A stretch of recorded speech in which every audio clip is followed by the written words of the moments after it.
जी,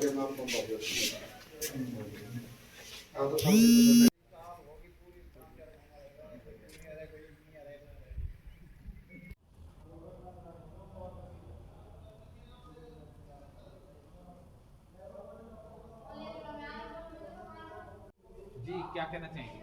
मैं मीरपुर में पढ़ती हूँ, जीएनएम का कोर्स कर रही हूँ मिम्स मेडिकल इंस्टीट्यूट में। मेरे प्रिंसिपल ने मेरे साथ गलत हरकत करने की कोशिश की थी। उन्होंने मेरे को बुलाया नीचे फ़ोन करके कि मैंने उनको इन्फॉर्म किया कि सर एक लड़की की तबीयत ख़राब है, क्योंकि उन्होंने हमें हेड गर्ल बना रखा है कॉलेज का, इसलिए हमें उनको सारी बातें बतानी पड़ती है। कोई भी लड़की आ रही है या जा रही है या किसी की तबीयत ख़राब है तो मैंने उनको इन्फॉर्म किया कि एक लड़की की कंडीशन ख़राब हो रखी है, उसकी ज़्यादा तबीयत ख़राब है, तो सर मेडिशन का क्या है। तो वो ये बोले कि भाई हॉस्पिटल में फ़ोन करके पूछ लो जिसकी ड्यूटी लग रही है, और उनसे बोलो कि मेडिसिन है या नहीं है। तो मैंने उनको फ़ोन किया, तो मैं रास्ते में मेडिसिन लेने जा रही थी, तो मेरे को नहीं पता था कि वो आ रहे हैं। तो वो रास्ते में मेरे को खड़े हुए दिख गए। मैंने बोला कौन है, तब वो बोले अरे एक बार इधर आ, मुझे तुझसे कुछ बात करनी है। उनके हाथ में कुछ सामान वगैरह था, तो वो बोले तू जा तो रही है तो ये भी लेते जाना। तो फिर उसके बाद मैंने जैसे ही उनको बोला ना कि सर ठीक है मैं ले जाऊंगी, सामान तो आप दे दो। जैसे ही मैं उनके पास गई तो मुझे स्मेल सी आई कि उन्होंने ड्रिंक वगैरह कर रखी है। जब मैंने उनको बोला ना कि सर सामान दे दो, तो उन्होंने मेरी गुद्दी वगैरह पकड़ ली, और फिर मैंने उनको छुड़वाने की कोशिश की तो उन्होंने मेरे हाथ पकड़ लिए दोनों और अब्यूजिंग वर्ड यूज़ किए। और फिर उसके बाद बोले कि अगर तूने किसी को ये बात बताई तो मैं तेरे घर वालों को तेरा काला चिट्ठा ये सब कुछ बता दूंगा, ये है वो है। फिर उसके बाद अब्यूजिंग वर्ड यूज़ करके बोले कि तेरा करियर बर्बाद कर दूंगा, तू किसी को कुछ भी नहीं बताएगी। फिर उसके बाद मैंने जैसे तैसे करके मैं भाग गई वहाँ से। फिर उसके बाद मैंने ऊपर आके मेरी जो फ्रेंड थी दो, उनको बताया। मैंने हॉस्टल में किसी को भी नहीं बताया था, उन दो लड़कियों के अलावा, और उन लड़कियों को सारी बात पता था। उसके बाद मैं डर गई थी कि उसने करियर की धमकी दी थी ना, इसलिए। फिर उसके बाद मैंने मतलब कि बात को दबा दिया, मैंने घर वालों को नहीं बताया क्योंकि मैं डरी हुई थी। फिर वो उसके बाद उन्होंने फ़ोन किया मेरे पास, कल फ़ोन किया था। फिर उसके बाद मैंने सारी रिकॉर्डिंग की है, मेरे पास प्रूफ है सब चीज़ों के कि जब जब उन्होंने मेरे पास फ़ोन किया है, उनके स्क्रीनशॉट है, वीडियो है, और उनके खिलाफ सबूत भी है कि हाँ भाई ये इंसान गलत है।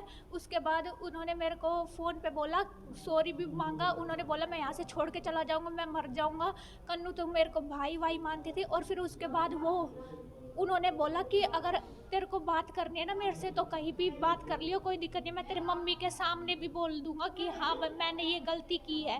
फिर उसके बाद मैंने बोला मेरे को आपसे कोई मतलब नहीं है, मैं पुलिस स्टेशन में ही अगले दिन आपसे बात करूंगी, जो भी बात होगी वहीं पे होगी, मैं आपसे कोई बात करना नहीं चाहती, मेरा आपसे कोई मतलब नहीं है। उसके बाद उन्होंने बोला कि ठीक है। तो फिर उसके बाद मेरी फ्रेंड ने मेरे को सजेस्ट किया तू फ़ोन कर और बोल उनको कि आप मेरी मम्मी से सारी बात बता दो। तो मैंने उनको बोला कि सर आप बोल रहे थे ना कि हाँ मेरी मम्मी को सारी बात बता दोगे, आपने जो जो हरकत मेरे साथ की है।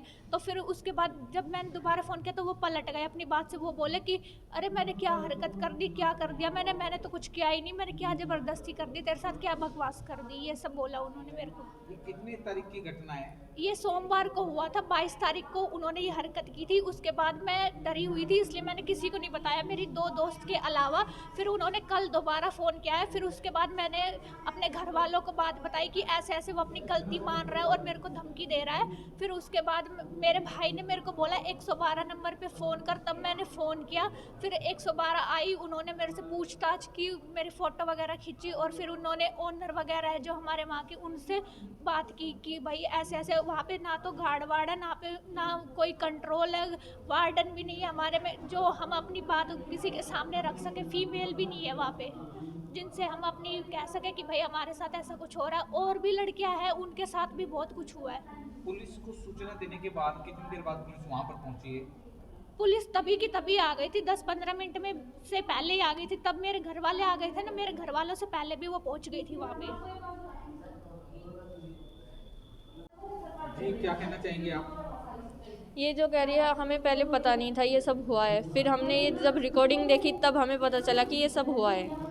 तो हमारे पास सबूत है कि हाँ इनके साथ गलत हुआ है। अब हम यही चाहेंगे कि उन्हें जल्दी से जल्दी सज़ा मिले। अगर वो वहाँ रहे तो फिर वहाँ लड़कियाँ नहीं रह पाएंगी सेफ बिल्कुल भी। तो वो इस पहले भी हो चुका है ऐसा, उस टाइम एक्शन नहीं लिया गया था, अब की बार एक्शन लिया गया है तो देखो क्या होता है। उम्मीद तो यही है कि सब हो हमारे ही उसमें हो फेवर में। इसकी लिखित शिकायत आपने पुलिस प्रशासन को दी है? हमने पहले एप्लीकेशन दी थी, पहले कोई एक्शन नहीं हुआ, इसलिए हमने अब की बार डायरेक्ट पुलिस से ही बात की है। तो हाँ पता है, एक लड़की के साथ बदतमीज़ी की थी हमारे प्रिंसिपल ने, और उसने हमें बताया था तो हमने एक्शन लिया यहाँ पे स्टेशन पे आके। क्या कैसे हुआ? वो रात को किसी लड़की की तबीयत ख़राब हो गई थी, तो ये मेडिसिन वगैरह के लिए भी उस सर ने नीचे बुलाया था उन्हें, तब उन्होंने बदतमीज़ी की है इनके साथ। क्या कुछ कहा उन्होंने, कुछ ऐसा कुछ? हाँ उन्होंने ये बोला था कि मैं करियर ख़राब कर दूंगा तेरा, तूने किसी को बताया तो, ये सारी चीज़ें उन्होंने बोली शिकायत थी। में कहा गया है हाथ पकड़ लिया और हाँ ये बदतमीजी बिल्कुल की। सच है। और वहाँ पे सुविधाएं क्या नहीं कुछ नहीं है वहाँ पे, क्या किस तरह की? कुछ भी फैसिलिटी नहीं है वहाँ पे, ना सीसीटीवी कैमरा है, ना वार्डन है, ना गार्ड है। एक गार्ड है वो दारू पी के पड़ा रहता है, कोई कुछ नहीं है हमारे लिए। तो अब से पहले शिकायत की कॉलेज प्रशासन को? जी बिल्कुल, बहुत बार की हुई है, कोई एक्शन नहीं हुआ। जी क्या कहना चाहेंगे? हमारे कॉलेज में ना कोई गार्ड है, ना कोई सिक्योरिटी है, ना कोई वार्डन है। हमें वार्डन चाहिए और गार्ड वगैरह सब चीज़ की सुविधा चाहिए हमें। अब ये जो घटना घटित हुई है इसके बारे में क्या कहना चाहेंगे? ये जो बोल रही है सही बोल रही है, हमें इंसाफ चाहिए। तो सर क्या कहना चाहेंगे, आज एक मामला आया है मीरपुर कैंसर कॉलेज का, क्या कुछ पूरा मामला? आज एक लड़की जो MIMS नर्सिंग इंस्टीट्यूट है मीरपुर में, वहाँ पर नर्सिंग की पढ़ाई करी, तो सेकेंड ईयर की छात्रा है वो, उसने आज आके दरख्वास्त दी है कि उसके साथ जो इंस्टीट्यूट का प्रिंसिपल है बाय नेम दरख्वास्त दी है कि उसने मेरे साथ अश्लील हरकत की है। एप्लीकेशन दी जिसकी कार्रवाई अमल में लाई जा रही है। दरख्वास्त दी, 10 अभियोग अंकित करके आगामी कार्रवाई की जाएगी। सर क्या कुछ इसके अलावा जो जो आरोप लगाए हैं उसमें जो है ना, एक उसने एक वीडियो मोबाइल की क्लिप दिखाई इसने सुनने के लिए, जिसमें वो उससे आवाज़ साफ नहीं आ रही, माफ़ी मांगने के लिए कह रहा है भी मेरे को माफ़ कर दो, कोई बात नहीं, गलती होगी। और बाकी लड़कियां हैं और 2-3 उन्होंने भी बताया कि ऐसे उन्होंने हमारे को फ़ोन करके बुलाया था, उनके साथ ऐसी हरकत नहीं की। पर इस लड़की ने बताया है कि मेरे साथ हरकत की थी। रात को 9:40 पे मुझे बुलाया, 9:50 पर नीचे बुला के मेडिसिन देनी है और बोलो मेरा हाथ पकड़ लिया था। जो मैंने कहा ये भी जा रहा है कि उसकी तरफ से कुछ बातें कही गई है कि मेरी बहुत ऊंची पहुंच है, कुछ नहीं हो पाएगा, तेरा करियर चौपट कर दूंगा। हाँ ऐसा भी वो जो शिकायत करता उसने बताया है कि उसने अपने आप को भाई ये ना करने के लिए उसने कहा कि भाई जो ना, अगर आप ऐसा करेंगे तो आपका करियर ख़राब कर देंगे, ऐसा उसने अपनी एप्लीकेशन में बताया है। बाकी जांच का विषय है, अभियोग अंकित करके जांच करके सच्चाई सामने लाई जाएगी।